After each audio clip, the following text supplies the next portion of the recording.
Pressure is growing to ban Israel from the 2026 World Cup, with a key vote reportedly expected as early as next week. The United States government says it will work to stop any attempt to ban Israel from taking part in the 2026 World Cup, amid calls for sporting sanctions against the country over its genocide in Gaza.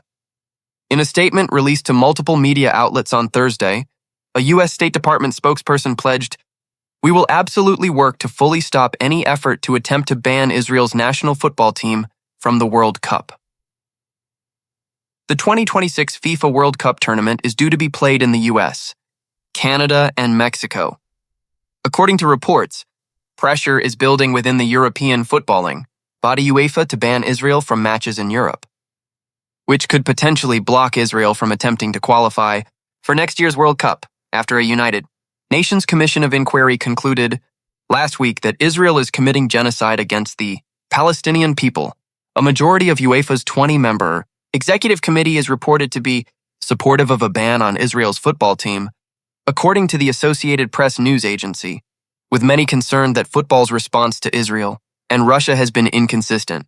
Russia was banned by both UEFA and FIFA, the world's governing body for football, in 2022 following its invasion of Ukraine. But Israel has remained in international footballing events despite multiple allegations of war crimes and now the UN's declaration that the country is perpetrating genocide in Gaza.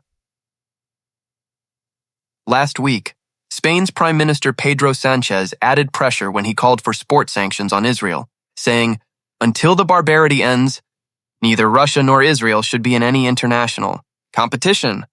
The Reuters news agency reports that UEFA officials are expected to call an emergency vote next week to decide on the ban.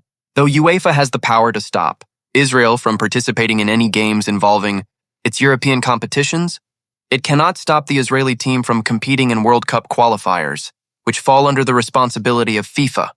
FIFA chief Gianni Infantino is close to U.S. President Donald Trump and has been in New York this week at the World Football Body's satellite offices in Trump Tower, with most of the 2026 World Cup games expected to be played in the U.S., and with Trump personally supportive of the tournament as well as being Israel's staunchest ally, it is unclear whether FIFA would endorse a ban on Israel. Palestinian Football Association President Jibril Rajoub told Norway's TV2 that Israel should be banned from the World Cup competition. Reuters reports, "Israel has violated the principles, values, and FIFA's statutes. Therefore, I believe that Israel should be sanctioned," Rajoub said.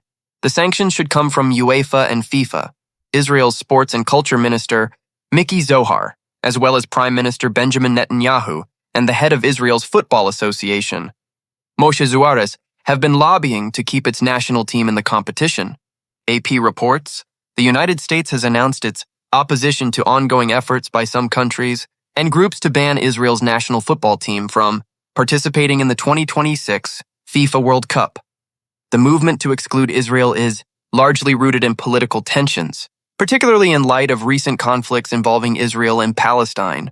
However, U.S. officials and sports authorities argue that sports should remain separate from political disputes and emphasize that FIFA rules discourage politically motivated exclusions.